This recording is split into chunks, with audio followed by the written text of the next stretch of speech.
Hello everyone. Let us see question number 33.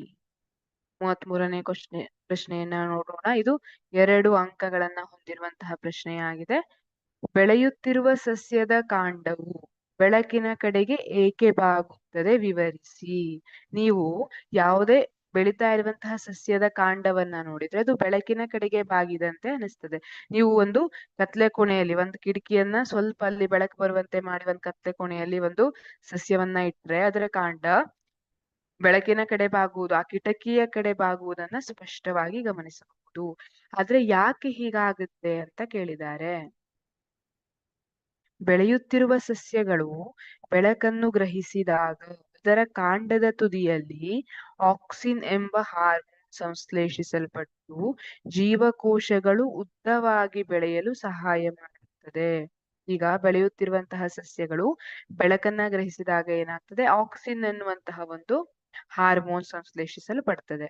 ಇದು ಜೀವಕೋಶಗಳು ಉದ್ದವಾಗಿ ಬೆಳಿಲಿಕ್ಕೆ ಸಹಾಯ ಮಾಡ್ತದೆ. ಯಾವಾಗ ಬೆಳಕು ಸಸ್ಯದ ಒಂದು ಕಡೆಯಿಂದ ಪಸರಿಸಲು ಪ್ರಾರಂಭಿಸುತ್ತದೆಯೋ ಆಕ್ಸಿನ್ ಕಾಂಡದ ನೆರಳಿನ ಭಾಗದ ಕಡೆಗೆ ವಿಸರಣೆಗೊಳ್ಳುತ್ತದೆ ಅಲ್ವಾ. ಈಗ ಬೆಳಕು ಸಸ್ಯದ ಒಂದು ಕಡೆಯಿಂದ ಪಸರಿಸಲು, ಈಗ ಬೆಳಕು ಈ ಕಡೆಯಿಂದ ಬರ್ತಾ ಇದೆ, ಇಲ್ಲಿ ತನಕ ಬರ್ತಾ ಇದೆ, ಆಕ್ಸಿನ್ ಏನ್ ಮಾಡುತ್ತೆ, ಆಕ್ಸಿನ್ ಈ ಕಡೆ ನೆರಳಿನ ಭಾಗದ ಕಡೆಗೆ ವಿಸರಣೆಗೊಳ್ಳುತ್ತಾ ಹೋಗುತ್ತೆ. ಆಕ್ಸಿನ್ ನೆರಳಿನ ಭಾಗದಲ್ಲಿರುವ ಜೀವಕೋಶಗಳನ್ನು ಉದ್ದವಾಗಿ ಬೆಳೆಯಲು ಪ್ರಚೋದಿಸುತ್ತದೆ.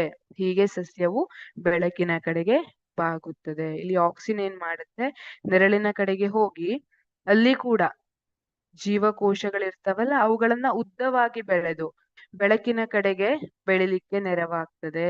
ಈ ರೀತಿ ಸಸ್ಯಗಳು ಬೆಳಕಿನ ಕಡೆಗೆ ಬಾಗಿದಂತೆ ನಮಗೆ ಅನಿಸ್ತವೆ. Thank you.